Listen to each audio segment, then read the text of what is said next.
Emosi Yasmin meledak. Adele yang baru saja masuk dari pintu depan langsung berhadapan dengan mamanya yang berdiri kaku di antara ruang tengah dan ruang makan.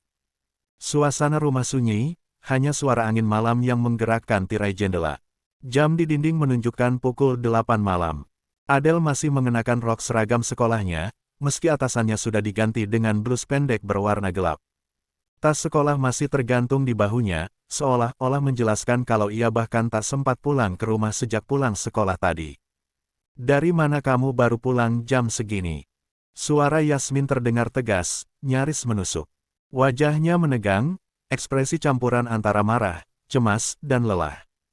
Ia sudah menunggu kepulangan Adele. "Dari sore tadi, sejak sopir pulang sendiri tanpa Adele, main," jawab Adele ringan, tanpa menoleh, sambil melenggang melewati mamanya seperti angin lalu. "Kamu bisa berhenti dulu nggak? Mama lagi ngomong sama kamu." Tahan Yasmin. Dengan langkah malas, Adele berhenti, tapi tidak benar-benar menghadap. La berdiri menyamping, matanya menatap ke sudut ruangan. "Anak SMP macam apa kamu ini? Baru pulang jam segini. Kamu itu masih SMP loh, masih bau kencur." Adele diam. "Kenapa mama telepon dari tadi nggak diangkat?" "Wah, itu jangan dibaca doang, tapi dijawab." "Kamu pikir kamu siapa, ha?" Suara Yasmin mulai meninggi. Adele hanya melirik dari ujung mata, hanya sekilas, sejenak. Tapi cukup untuk menunjukkan perasaan tak peduli, enggan dan marah. Setelah itu dia malah melempar tatapannya ke arah lain. "Dari muka kamu mama tahu kamu lagi ngelawan mama, kan?" Tanya Yasmin masih dalam keadaan emosi. Dalam hati, Adele berteriak, "Iya." Tapi saat ini dia tidak menjawab apa-apa. "Kamu itu masih jauh perjalanannya. Sekolah aja masih SMP, tapi sok ngelawan mama. Jangan tengil jadi anak." Adele tetap diam. Tapi diamnya adalah bentuk perlawanan. Bukan takut, bukan tunduk. "Kalau papa kamu tahu kelakuan kamu begini, abis kamu nanti." Ancaman itu hanya masuk ke telinga kiri, keluar dari telinga kanan. Adele sudah terlalu sering mendengarnya. Dan papanya tidak pernah memarahinya apalagi mengancamnya seperti ini. "Kamu mau jadi jalang? Hah? Nongkrong di mana tadi? Kafe? Kafe apa? Sama siapa? Malam begini." Adele tidak menjawab. Matanya mulai sayu. Bukan karena sedih, tapi karena lelah dan ngantuk. Katanya mau masuk SMA favorit, kuliah di kampus impian. Tapi kelakuannya kayak gini. "Nggak akan ada sekolah yang mau nerima kamu di tempat yang bagus," ucapnya. Seperti mengejek anaknya sendiri. Adele menulikan telinganya. Hening sejenak, Yasmin sedang mengumpulkan kesabarannya yang sepertinya sudah pergi entah kemana. "Mulai besok nggak ada lagi sopir disuruh pulang. Dia balik ke sekolah itu untuk jemput kamu dan bawa kamu pulang ke rumah, bukannya malah disuruh pulang sementara kamunya entah kemana. Kalau aku nggak punya janji sama temenku aku baru mau pulang pakai sopir, tapi kalau udah janji sama temen, ya pulang sama temen. Mama yang bikin peraturan, bukan kamu. Aku nggak mau diatur sama mama lagi." "Kamu mau jadi apa, hah?" Yasmin tentu saja semakin emosi. Wajahnya saja sudah memerah, matanya melotot dan terlihat seperti sesak nafas. "Nggak tahu mau jadi apa. Lihat nanti aja," gumam Adele nyaris tak terdengar. Tapi Yasmin mendengarnya, dan ucapan itu adalah sumbu. "Kok enak banget kamu jawab omongan mama? Kamu pikir hidup ini enak? Kamu pikir masa depan bisa ditunda? Harus sekolah tinggi, harus jadi orang. Orang apa? Tukang selingkuh dan perebut suami orang kayak mama?" teriak Adele. "Adelia, apa? Work." Yasmin semakin geram. Plak, satu tamparan mendarat keras di pipi kiri Adele. Suara kulit bertemu kulit memecah kesunyian rumah. Wajah Adele terkejut. Matanya membelalak. Lata menangis, tapi air matanya sudah menumpuk di balik kelopak mata. Perlahan ia memegang pipinya, menatap mamanya dengan sorot mata yang dingin. Sedingin penolakan. "Mama jahat. Aku nggak mau punya ibu kayak mama. Aku benci mama." Teriak Adele lalu ia berbalik dan berlari menaiki tangga. Setiap langkah kakinya dihentakkan karena marah.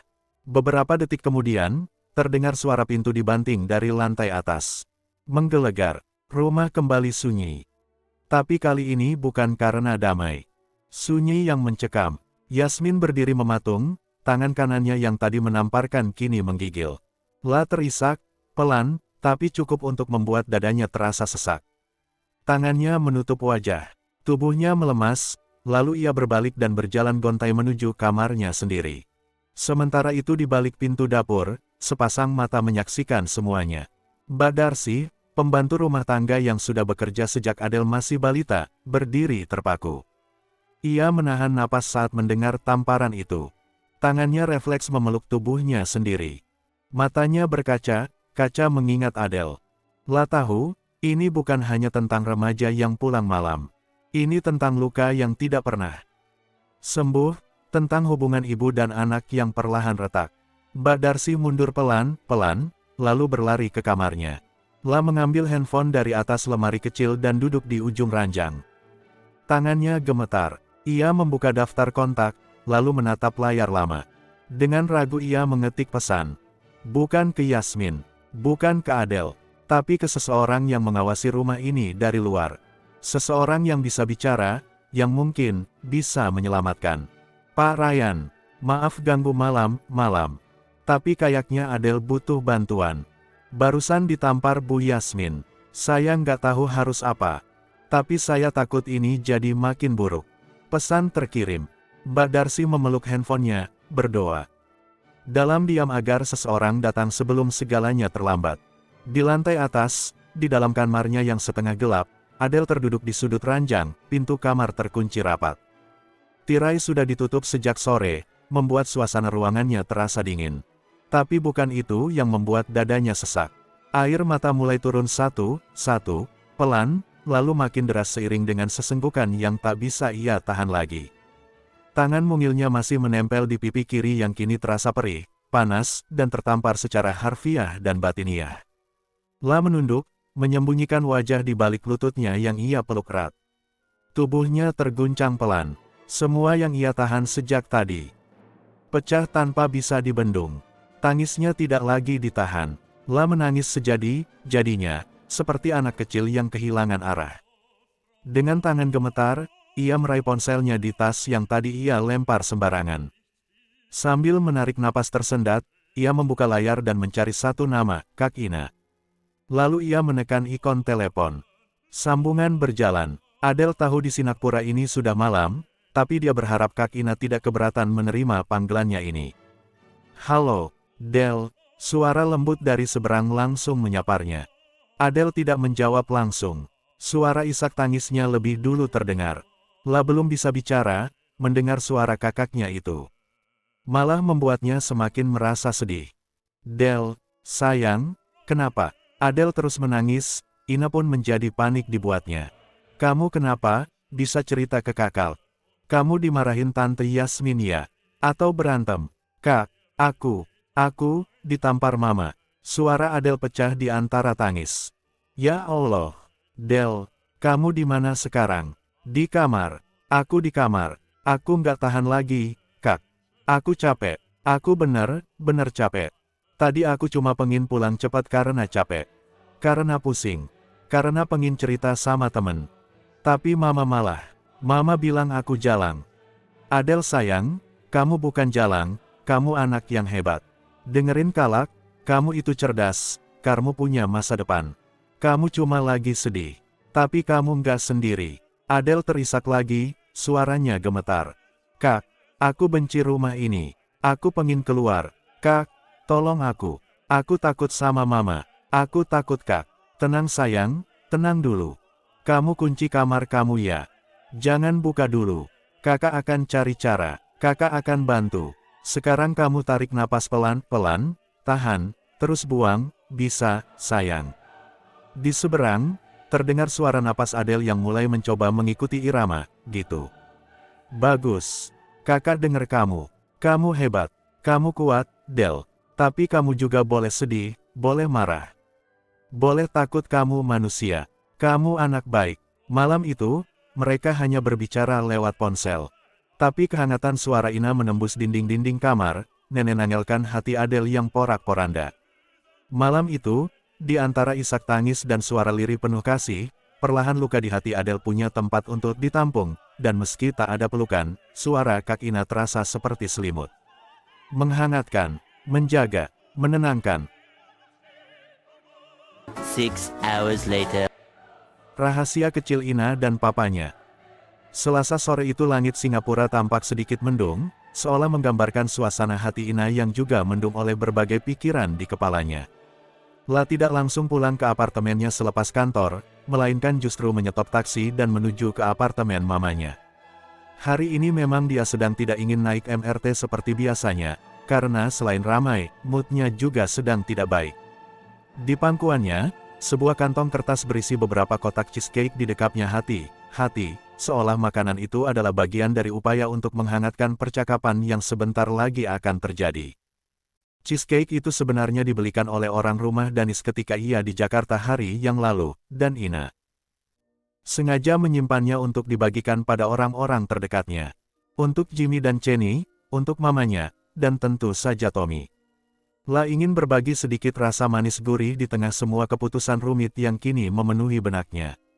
Sebenarnya, ia berniat mengunjungi mama hari Kamis nanti, setelah pikirannya sedikit lebih jernih. Tapi rencana bisa berubah dalam sekejap, terutama ketika sesuatu yang mendesak mendorongnya untuk berbicara. Sesampainya di depan pintu apartemen, Ina sempat menatap kosong ke lorong sunyi. Tangannya terulur menekan bel. Beberapa detik kemudian, daun pintu terbuka, menampakkan sosok Mama Citra yang mengenakan blus longgar berwarna krem dan celana santai. "Nah," seru Mama Citra sedikit kaget. La memiringkan tubuhnya, melongok ke belakang Ina, seolah mencari seseorang. Ina ikut-ikutan menoleh ke belakang, lalu tersenyum miring. "Mama cari siapa? Nggak sama Danis?" tanya Mama Citra heran. "Danis kan kerja, Ma. Masih di rumah sakit, biasanya juga kan weekend baru datang. Kirain dia ikut. Soalnya agak tumben kamu datang hari kerja," celetuk Mama sambil mempersilakan Ina masuk. Ina mengangkat pundaknya ringan, lalu melangkah masuk sambil membawea kantong kertas yang langsung diletakkannya di atas meja makan. "Ina bawain cheesecake, Ma. Yang beli orang rumahnya. Danis, memang paling best cheesecake ini.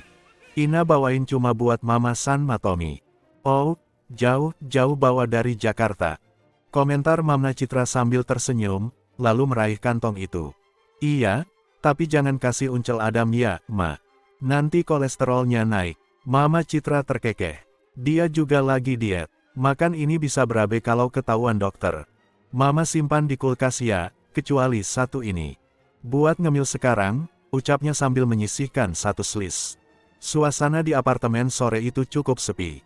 Tidak ada suara TV menyala, tidak terdengar juga tawa Tommy yang biasanya sibuk dengan mainannya.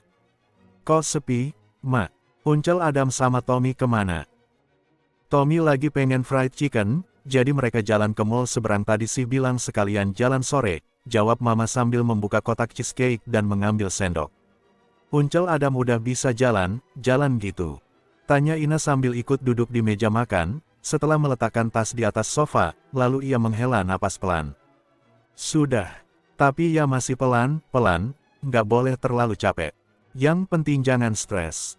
Makanya Mama bolehin mereka pergi. Kebetulan Tommy juga ngajak beli makanan yang dia mau." "Bagus dong kalau sudah lebih baik," Mama Citra mengangguk pelan sambil menyuapkan potongan cheesecake ke mulutnya. Ekspresi wajahnya langsung berubah. Enak banget ini. Creamy-nya pas, nggak terlalu manis, gurihnya dapat. Kan, Ina juga suka banget," kata Ina tersenyum senang karena pilihannya disukai. "Tapi, Ma, Ina kesini bukan cuma mau bawain Mama cheesecake aja. Dari tadi Mama juga sudah yakin. Pasti ada yang mau kamu ceritain." Ina tersenyum, tebakan mamanya memang tidak pernah salah. "Ada 2 cerita sih. Mau yang menyenangkan dulu atau yang agak bikin mikir?" Mama Citra tertawa kecil. "Yang menyenangkan dulu aja deh. Biar nggak langsung berat mikirnya, sayang soalnya cheesecake-nya enak, takutnya kalau dengar cerita nggak menyenangkan entar jadi berubah rasa nih." Ina tersenyum lalu menyandarkan tubuhnya ke kursi di meja makan ini. Ia menatap langit apartemen sejenak. "Jadi waktu baru aja sampai di Jakarta kemarin, Ina tuh baru dikasih tahu sama Danis kalau malam minggunya ada acara di rumah keluarganya Danis. Katanya si wedding anniversary omnya Danis, yang dokternya papa itu loh, Ma." Mama Citra mengangguk walau ia tidak kenal dengan dokter yang Ina maksud. Dan katanya lagi, acara itu nggak ngundang orang luar, cuma keluarga mereka kayak di Bali waktu itu, jadi Ina pikir ya semacam syukuran aja, selamatan keluarga, kan?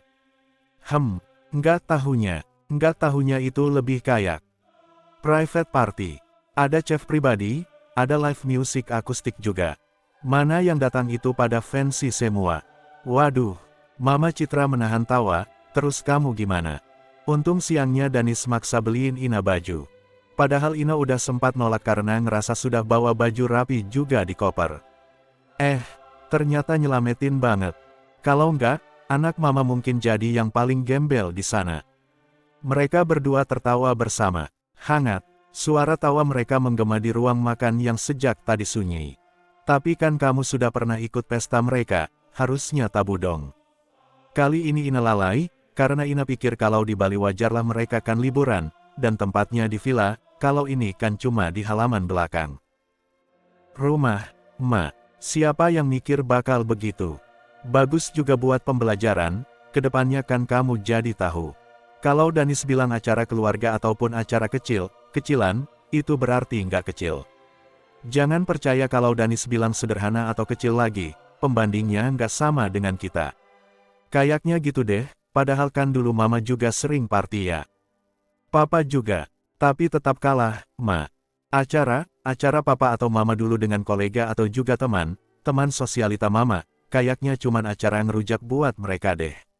Mama Citra tertawa. Ada aja, terus poinnya apa yang mau kamu ceritakan? Ina berdeham sebentar sambil memikirkan kalimat yang akan disampaikan ke mamanya ini. Jadi waktu itu, Ina tuh sempat ngobrol sama omnya Danis. Lagi ngobrol gitu Ina malah dapat tawaran kerja dari omnya Danis itu. Mama Citra mengernyit, memiringkan kepala. Kerjaan? Langsung mendadak gitu nawarin kerjaan? Ya enggak, awalnya sih ngomongin soal hubungan LDR-an Ina sama Danis. Terus ya sampailah akhirnya bilang kalau Ina mau pindah ke Jakarta tapi nyari kerja. Gitu deh kira-kira, Mama Citra masih menyimak. Om Oka, namanya.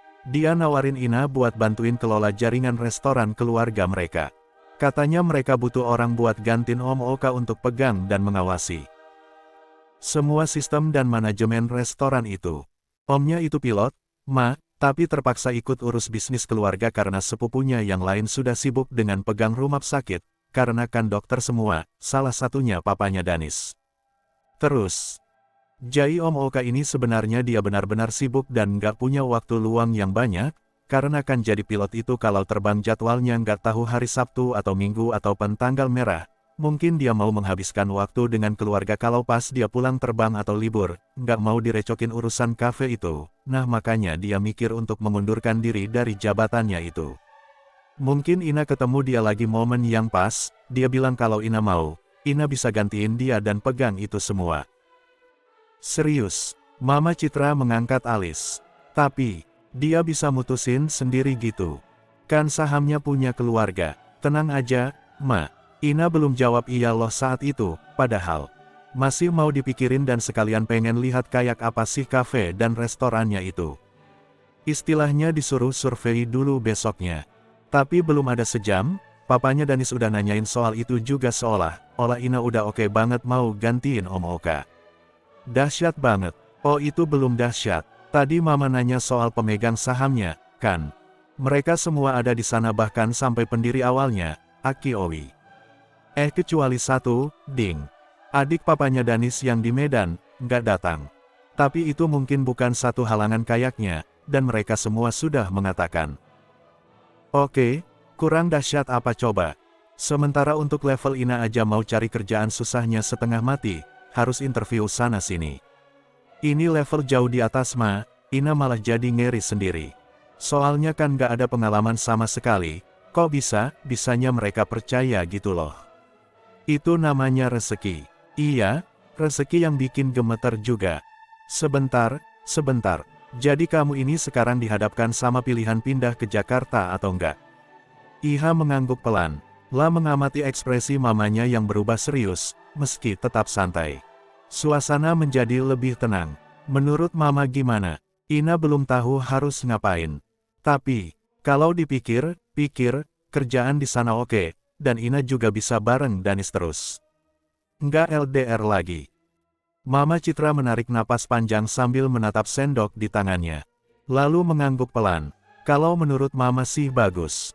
Kamu dapat kerjaan yang luar biasa, dan hubungan kamu sama Danis juga bisa lebih berkembang. Lagi pula, kamu udah dewasa, udah bisa ambil keputusan sendiri. Mama setuju. Setuju. Tapi jangan buru-buru. Pastikan semua aman dulu di sini. Surat resign, apartemen, semuanya harus dipikirin matang-matang. Ina tersenyum lega mendengar dukungan dari mamanya, rasanya seperti mendapatkan pelukan di tengah badai. Oh iya, ngomong soal apartemen, menurut Mama, mending Ina sewain atau jual aja. Disewain aja, uangnya juga lumayan. Iya, bisa jadi tabungan atau bayar apartemen di Jakarta nanti. Kamu nggak mau tinggal sama papa kamu aja? Ina tertawa pendek. Ya jelas enggak lah, gitu aja Mama pakai nanya. Siapa tahu, kamu kan sudah baikan sama papa kamu, katanya kamu juga sudah bisa berdamai dengan Yasmin. Bukan berarti ya kali aku tinggal sama mereka. Bisa aku bakarin kali. Mama Citra terkekeh. Lalu wajah Ina berubah serius. Cerita Ina selanjutnya, berhubungan sama keluarga papa, ucap Ina.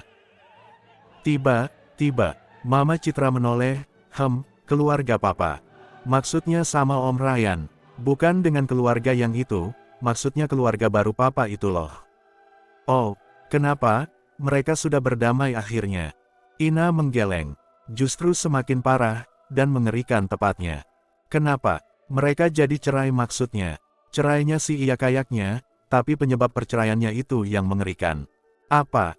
Tanya Mama Citra yang tiba-tiba jadi kepo, soalnya Ina menambahkan kata mengerikan. Tante Yasmin fix selingkuh.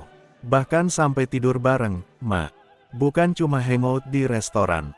Kamu tahu dari siapa? Jangan fitnah ya, Kita memang sakit hati apa yang dia perbuat dulu untuk keluarga kita, dan kamu juga bakal senang kan kalau mereka pisah. Tapi kamu jangan fitnah dia. Nanti bisa berbalik loh ke kamu. Demi Allah Ina nggak fitnah, ada fotonya. Foto yang waktu di Bandung itu. Bukan, bener foto di atas tempat tidur pakai lingerie, yang cowok nggak pakai baju atasan, malah nggak tahu bawahnya pakai apa nggak, soalnya nggak kelihatan ketutup selimut. Astaga! Ina lihat fotonya aja sok. Kamu dapat fotonya dari mana? Dari Adele. Loh kok bisa? Kali ini wajah heran Mama Citra tidak bisa ditutupi lagi. Ina lalu menceritakan pertemuan hari Sabtu pagi yang lalu bersama Adele, di mana Adele juga memperlihatkan foto mamanya sedang di atas tempat tidur bersama selingkuhannya itu. Mama Citra melongo mendengarnya, ia sampai melupakan sepotong cheesecake yang tersisa saking takjubnya mendengar cerita Ina, tentang Adele si anak remaja pasangan mantan suaminya dengan selingkuhannya itu. Terus, tanya Mama Citra yang tidak bisa memberikan komentar, ia malah hanya tertarik mendengar cerita Ina saja, soalnya benar-benar bikin speechless. Ada kejadian terbaru, tepatnya tadi malam. Tante Yasmin sama Adele bertengkar hebat, sampai Tante Yasmin menamparkan Adele. Astagfirullah, ucap Mama Citra sambil menutup mulutnya dengan telapak tangan. Adele telepon Ina semalam nangis. Ina jadi ingat kejadian dulu ya, Mana ada Mama nampar kamu? Jawab Mama Citra cepat. Ia tidak terima disamakan dengan Yasmin. Ina terkekeh ketika menyadari mamanya salah persepsi. Maksudnya bukan nampar, tapi Ina nangis waktu tahu kita pisah sama papa, kan kayak gitu juga, cuma Ina masih lebih kecil lagi dari Adele sekarang. Oh itu, iya sih, nangisnya mungkin sama, tapi kan alasannya berbeda. Mama rasa Adele lebih berat lagi karena konflik langsung dia sama orang tuanya. Kalau kamu kan terkena efek konflik mama sama papa. Ina mengangguk tanda setuju. Menurutnya masalah Adele memang seberat itu. Terus gimana dia di sana? Itu dia yang jadi pikiran Ina, memang ada bagusnya si Ina pindah ke Jakarta juga. Seenggaknya dia punya teman untuk berbagi. Mama Citra mengangguk. Tapi, mau nggak mau Ina harus action untuk masalah papa sama Tante Yasmin ini.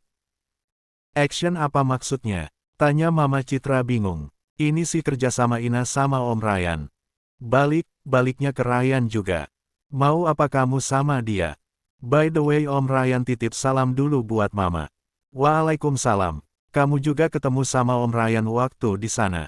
Ina mengangguk, lalu mulai menceritakan part pertemuannya dengan Om Ryan dan juga Danis di Milan Cafe dan Resto. Astaga, cerita apa sih ini? Jadi Darcy ada di sana sekarang, dan jadi mata-mata eyang kamu dulu. Ina tertawa menanggapi kekagetan mamanya setelah mendengar ceritanya.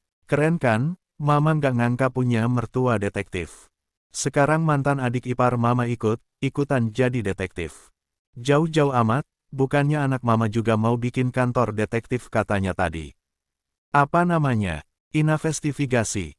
Ina tertawa ngakak. Ada aja ya. Masalahnya tugas Ina yang terberat sekarang ngajak Papa ke Singapura supaya Mbak Darcy sama Om Ryan bisa memantau pergerakan Tante Yasmin di rumah ataupun di luar rumah sama selingkuhannya. Om Ryan tuh benar butuh bukti kalau mau ngegap Tante Yasmin sama selingkuhannya itu, biar dia nggak bisa ngomong lagi, kalau diceraikan Papa. No comment ya, itu sih terserah kamu. Ina bingung alasan ngajak Papa ke sini itu loh, Papa pasti mau sih, tapi bilangnya apa yang masuk akal dan kesannya nggak mengada-ada. Ya tinggal ajak aja, ngajak kan pakai alasan, Ma, nggak kucuk nyuruh Papa ke Singapura, Papa pasti bingung lah. Mana dia sudah tahu juga kalau Ina beberapa kali ke Jakarta dan nggak telpon dia. Mama Citra diam, dia juga tidak tahu harus mengusulkan apa. Kata Danis, Ina disuruh bilang kangen Papa, biar Papa kesini, ucap Ina pelan-pelan karena ragu mengatakan itu. Ide yang bagus juga gitu, sepertinya memang efektif kalau kamu bilang. Begitu sama Papa kamu, itulah beratnya. Masalahnya Ina nggak kangen sama Papa. Nggak mungkin kamu nggak kangen Papa, kamu itu keturunannya, kesayangannya. Coba kamu bilang kangen secara langsung sama Papa kamu. Pasti abis itu kamu melau, jangan kamu malah nangis Bombay, ejek Mama Citra yang tentu saja sambil bercanda. Tapi Ina menanggapi dengan serius, nggak mungkin. Bantah Ina cepat. Mama Citra memasukkan suapan terakhir cheesecake yang tersisa ke mulutnya. Ia menikmati cheesecake tersebut dan membiarkan Ina menatapnya. Dari kecil dulu, kamu sebenarnya nggak bisa jauh dari Papa kamu. Dia juga kalau pas pergi keluar kota tanpa kita, selalu bawa baju kamu, katanya takut kangen. Kamu juga ditinggalin baju kaos Papa yang bekas dipakai, kamu pernah sampai demam loh. Mama Citra menghela nafas. Walau dia berubah sejak digoda Yasmin, tapi Mama yakin yang ada di hati kecil kalian nggak akan berubah. Kamu hanya dikuasai kemarahan dan Papa kamu mungkin penuh dengan rasa bersalah. Jadi rasa yang pernah ada dan sedang bersembunyi itu hanya perlu dipancing keluar aja dari dalam dada. Ina terdiam. Mamanya belum pernah menceritakan soal hubungan baju bekas pakai ini. Memang sederhana, tapi mengena di hatinya. Apa ia akan melau kalau bilang kangen sama papanya? 1 hour later. Ina juga kangen Papa. Setelah membersihkan diri sepulang dari apartemen mamanya, Ina tidak langsung merapikan barang atau menyeduh teh seperti biasanya. Malam itu, tubuhnya terasa lebih lelah dari biasanya, namun bukan karena aktivitas fisik melainkan karena emosi yang sedari tadi bergemuruh di dadanya. Ina langsung mandi, ia juga mau salat dulu sebelum menelpon Danis. Soalnya kalau menelponnya dulu, akan memakan waktu yang lama dan akhirnya bisa dia ketiduran. Zelina nanti sebentar aku telpon ya, aku mau salat dulu. Danis oke, aku juga masih di jalan nemenin Eyang. Zelina sip setelah salat, Ina langsung naik ke tempat tidurnya. Menatap layar ponselnya sejenak, jempolnya menggantung di atas layar. Ada satu nama yang sudah lama ingin ia hubungi, tapi selalu ia tunda karena satu dan lain hal, lebih tepatnya, karena keraguan. Tapi malam ini, ia tak ingin menundanya lagi. Tapi sebelum menekan nama itu, ia sempat menelpon Adele terlebih dulu. Suara sang adik masih terdengar lesu, tapi sudah tidak sesedih tadi malam. Ina sempat mengira Adele tidak akan mau bicara dengannya setelah semua kejadian tadi malam. Tapi nyatanya, begitu sambungan tersambung, Adele malah langsung berkata lirih, "Kak, maaf ya tadi malam aku heboh banget." Ina hanya tertawa kecil dan berusaha menguatkan adiknya. Meski tak banyak yang bisa ia lakukan dari kejauhan, setidaknya ia ingin selalu jadi tempat pertama Adele pulang, dalam bentuk apapun. Adele bilang ia tidak masuk sekolah hari ini. Matanya masih sembab dan pipinya masih merah, katanya. Ina menghela napas dalam hati. Adiknya itu memang kuat, tapi sekalinya terluka, bisa sangat dalam. Tidak lama ia menelpon Adele, karena ada lagi yang harus ditelponnya selain Danis. Hari ini Danis menjadi prioritas terakhir yang akan ditelponnya, lagi pula ia masih di jalan. Dan kalau ia menelpon Danis lebih dulu, itu tidak akan sebentar, bisa ia menunda menelpon papanya lagi. Lagi pula mumpung belum terlalu malam. Selesai menutup telepon dari Adele tadi, Ina diam sejenak. Menarik napas dalam-dalam, lalu mengetuk layar ponsel. Nama papanya muncul. Ina menatap nama itu lama, seolah sedang berbicara dalam hati. Lalu, akhirnya, jempolnya menekan ikon gagang telepon di sebelah nama itu. Beberapa saat kemudian, halo. Suara berat dan agak serak itu terdengar. Hanya satu kata, tapi cukup membuat A** Ina sesak. Papa udah tidur, iya. Tanya Ina cepat, merasa bersalah. Matanya melirik ke arah jam dinding, jam 10 malam waktu Singapura, berarti jam 9 malam di Jakarta. Pak Windra tertawa pelan di seberang, kayaknya papa ketiduran, deh. Jam berapa sekarang? Nah, di sana udah jam 9. Berarti papa ketiduran setengah jam. Kamu lagi di sini ya? Enggak, Pak. Ina lagi di Singapura. Oh, papa sehat. Alhamdulillah, sehat-sehat aja. Kamu gimana kabarnya? Baik, Pak. Danis. Dia baik-baik juga. Syukurlah. Tumben kamu nelpon papa, ada apa? Ina tersenyum kecil, walau tidak terlihat. Memangnya nggak boleh? Pak Windra tertawa lagi, kali ini lebih hangat. Boleh dong papa, malah senang banget kamu telepon. Papa kangen banget sama Ina. Kalimat itu sederhana, tapi cukup untuk merobohkan benteng yang sejak lama Ina bangun dalam hatinya. Lah diam, matanya memanas. Ina juga kangen sama papa, bisiknya. Tanpa bisa ditahan, air matanya jatuh perlahan membasahi pipi. Papa mau nggak kesini lihat Ina? Tanyanya kemudian. Suaranya berubah. Walau ia berusaha tetap terdengar santai, tapi getaran emosinya terdengar nyata untuk disembunyikan. Pak Windra sejenak terdiam. Kamu nangis? Enggak, jawab Ina cepat. Terlalu cepat, hingga malah terdengar jelas kalau ia sedang berbohong. Dari ruang kamarnya yang masih terang, Pak Windra tersenyum kecil. Lah sudah hafal suara anak gadisnya itu sejak lama. Tangis yang ditahan hanya membuatnya semakin tahu bahwa Ina sedang rapuh, meski berusaha terlihat kuat. Papa nggak pengen kesini weekend ini, Pak. Tanya Ina. Boleh juga kayaknya. Ina langsung senang mendapat tanggapan positif dan tidak ada keraguan dari papanya. Beneran papa mau datang? Mau, tapi paling cuma bisa Sabtu Minggu aja ya. Senin papa ada rapat di kementerian, iya nggak apa segitu juga cukup. Nanti kita jalan, Ina mau cerita banyak sama papa. Emang mau cerita apa? Macam. Cerita yang belum pernah Ina ceritain ke papa. Oke, nanti papa suruh sekretaris pesankan tiket. Danis nggak ke sana. Iya, dia ke sini. Nanti papa dicuekin dong. Ya nggak lah. Nanti Ina suruh dia. Jalan sendiri aja, dia pengertian kok. Tapi papa nggak ngajak Tante Yasmin, kan? Nggak, Adele ajak aja, Pak. Papa sendiri aja. Oh, oke. Dan hanya dengan itu, suasana hati Ina berubah. Tadi ia menangis, sekarang ia tersenyum. Ternyata, semudah itu berbicara dengan papanya. Tidak sesulit yang ia bayangkan. Tidak setegang yang selama ini ia takutkan. Mama kamu apa kabar? Pertanyaan itu membuat Ina diam sejenak. Seperti biasa, bagian ini yang membuatnya bingung harus menjawab apa. Mama kabarnya baik, sehat juga, katanya suaminya sakit ya. Iya, papa tahu dari siapa? Tanya Ina sambil mengatur nada suaranya agar tetap tenang padahal, ia tahu papanya tahu dari mana informasi itu. Tapi ia memilih pura-pura tidak tahu. Papa sempat ketemu Danis beberapa waktu lalu. Ternyata papanya itu temannya Om Ryan loh. Danis nggak cerita, Pak. Tapi gara itu aku sempat berantem sama dia, ujar Ina dalam hati.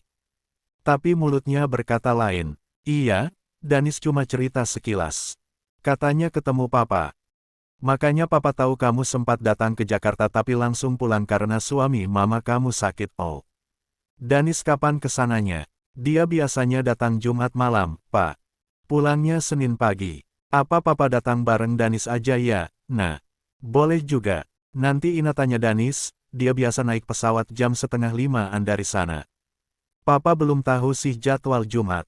Besok deh papa kabarin, ya, oke deh. Papa lanjut tidur ya. Ina juga mau istirahat. Ina tunggu kabar papa ya. Ya, sayang. Bye. Bye, Pak. Begitu sambungan terputus, Ina menatap layar ponselnya lama sekali. Ucapan, sayang, dari papanya masih menggema di kepala.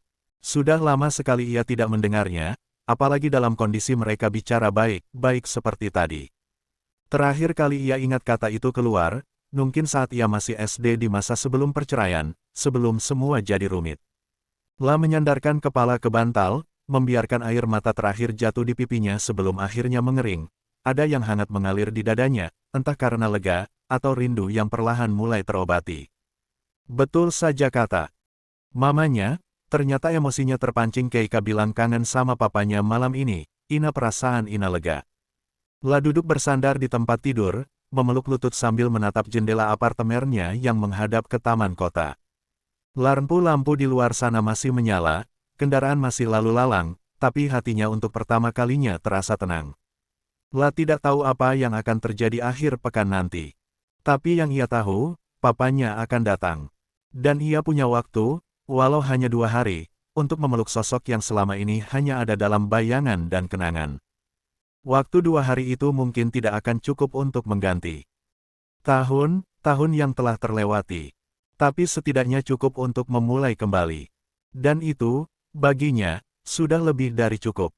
Pagi ini, suasana kamarnya masih terang benderang, bukan cahaya matahari yang menembus jendela kamar Ina, tapi lampu kamar yang belum ia matikan dari semalam. Langit Singapura tentu saja masih berwarna gelap, dan lampu jalan di luar apartemennya masih menyala temaram seperti kebiasaannya. Hal pertama yang ia lakukan adalah meraih ponsel dari meja samping tempat tidur untuk mematikan alarm yang baru saja membangunkannya. Matanya masih setengah mengantuk ketika membuka layar kunci, tapi dalam sekejap, tubuhnya menegang 2 panggilan tak terjawab dari Danis. Oh no, desis Ina lirih, sambil buru-buru mengecek waktu. Jam di layar menunjukkan pukul 5 pagi, padahal seharusnya ia sudah langsung tahu karena alarmnya memang sudah diset pukul 5 pagi. Itu berarti di Jakarta masih pukul 4. La menghela napas lega. Oke, masih terlalu pagi untuk membangunkan dia balik. Aku akan telepon nanti saja, pikirnya. Setelah bangun, Ina segera menunaikan salat subuh. Suara air keran mengalir lembut dari kamar mandi kecil di samping tempat tidur. Sementara ia membuka sajadah dan melaksanakan ibadahnya dalam hening, selesai salat, ia tetap duduk sejenak di atas sejadah. Hari masih terlalu tenang untuk dimulai dengan terburu-buru. Tapi pagi ini berbeda. Ada sesuatu yang membuatnya sedikit gelisah. Mungkin karena semalam ia ketiduran dan melewatkan panggilan Danis. Mungkin karena ia tahu, semakin hari, langkah-langkah hidupnya akan berubah. Dan salah satu langkah besar itu ada di folder laptopnya, draft surat pengunduran diri. Setelah melipat sejadahnya, Ina menyalakan laptop dan mulai membuka ses. Tangannya otomatis membuka file berjudul Resign. Letter hanya membacanya saja membuat dadanya sesak. La belum benar-benar yakin, tapi ia tahu waktunya hampir tiba. Setengah jam berlalu dengan cepat. Saat jarum jam menyentuh angka 6-16, Ina memutuskan untuk mulai merapikan apartemennya. La menggulung selirnut, menyusun bantal, dan mengumpulkan baju kotor untuk laundry akhir pekan nanti. Setelah itu langsung mandi. La menyibukkan diri dengan rutinitas, tapi dalam hatinya ia menghitung menit. Jam 6:30 aku akan telepon Danis, batinnya, tapi belum serempat ia melakukan panggilan, ponselnya kembali bergetar. Nama Danis terpampang jelas di layar. Ina buru menjawab panggilan video itu dan langsung tersenyum begitu wajah kekasihnya muncul di layar. Seperti dugaannya, Danis belum mandi. Rambutnya acak-acakan, wajahnya masih menyisakan bekas bantal, tapi ekspresinya, ya ampun, tetap saja membuat hati Ina meleleh. Bahkan dalam kondisi seperti itu, Danis tetap terlihat menarik, mungkin karena cinta memang bisa mengaburkan segalanya. Halo, Dan. Maaf ya, aku nggak nelpon kamu tadi malam, ucap Ina dengan nada sedikit menyesal. La mengerucutkan bibir, mencoba menunjukkan periesalan yang tulus tapi juga manis. Danis menatapnya dari layar, lalu mendesah panjang sambil menyandarkan tubuh ke sandaran kursi. Kirain kamu lagi umroh. Ina mengernyit bingung. Kok umroh sih? Semalam kamu bilang mau salat dulu, terus katanya mau telepon aku. Kalau cuma salat kan paling lama 5 menit, iya. Ini hampir 9 jam gak ada kabar. Makanya aku sempat mikir, jangan abis salat kamu lanjut tawaf 7 keliling. Tapi terus aku ingat, kamu tuh di Singapura, bukan di Mekah, kata Danis dengan gaya serius bercampur sarkas. Ina langsung tertawa keras. Kamu kepikiran aku umroh segala, katanya sambil memegangi perut karena geli. Ya bisa aja, kan? Balas Danis, tersenyum miring. Aku ketiduran, sumpah deh. Abis salat tuh niatnya cuman rebahan sebentar sambil nunggu mata nggak terlalu berat, malah kebablasan. Maaf, iya. Ina tidak bilang kalau ia melamun panjang setelah menelpon papanya, saat itulah ia ketiduran. Danis tetap menatap layar dengan ekspresi menyelidik. Tapi sekarang kamu sudah mandi terus nggak langsung telepon aku gitu. Aku tuh mau nelpon kamu. Sebentar lagi. Aku pikir, jam 5:30 waktu sana tuh timing pas, kan? Nggak terlalu pagi. Malah kamu yang udah nelpon duluan. Boleh juga alasannya.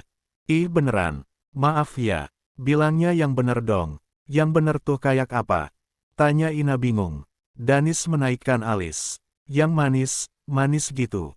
Ina mencibir sambil tersenyum. Oke, maaf ya, Mas Danis sayang, tadi malam aku nggak elpon kamu soalnya aku ketiduran, ucap Ina. Danis tertawa puas. Nah, gitu dong, aku suka tuh panggilan kombinasi begitu. Panggilan kombinasi apa lagi sih? Mas Danis dan sayang kedengerannya tuh. Dahsyat, merdu banget kalau keluar dari mulut kamu. Wajah Ina langsung memerah.